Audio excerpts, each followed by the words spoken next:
If you just joined us, you're watching a live lunchtime roundup here on CCTV. To the rest of you, welcome back. European Union leaders have gathered in Brussels to resolve a political crisis triggered by Ireland's rejection of the EU Reform Treaty.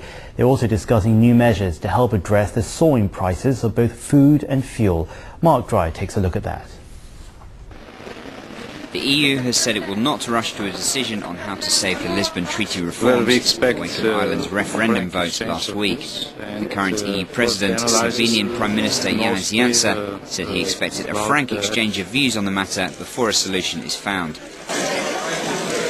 Leaders at the summit in Brussels will hear the Irish Prime Minister's explanation of the referendum vote before discussing ways to resolve the issue.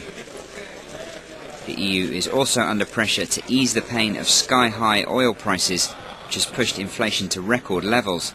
The crisis is eating into the spending power of Europeans and the region's economic growth.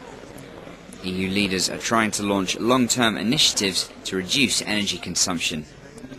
They're also trying to ease global pressure on food supplies by re-examining how plans to push for more biofuel crops might affect farming and the environment. Mark Dreyer, CCTV.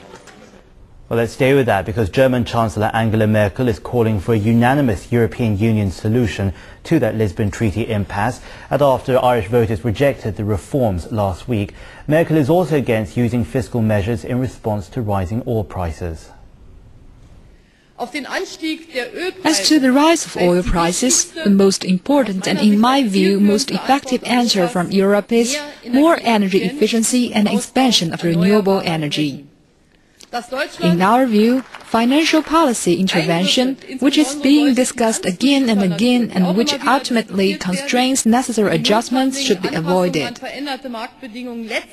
Angela Merkel speaking there in Germany. Now, in the meantime, let's return to Belgium, where the European Union has agreed to lift its sanctions against Cuba. It came at a meeting of EU foreign ministers and leaders in Brussels.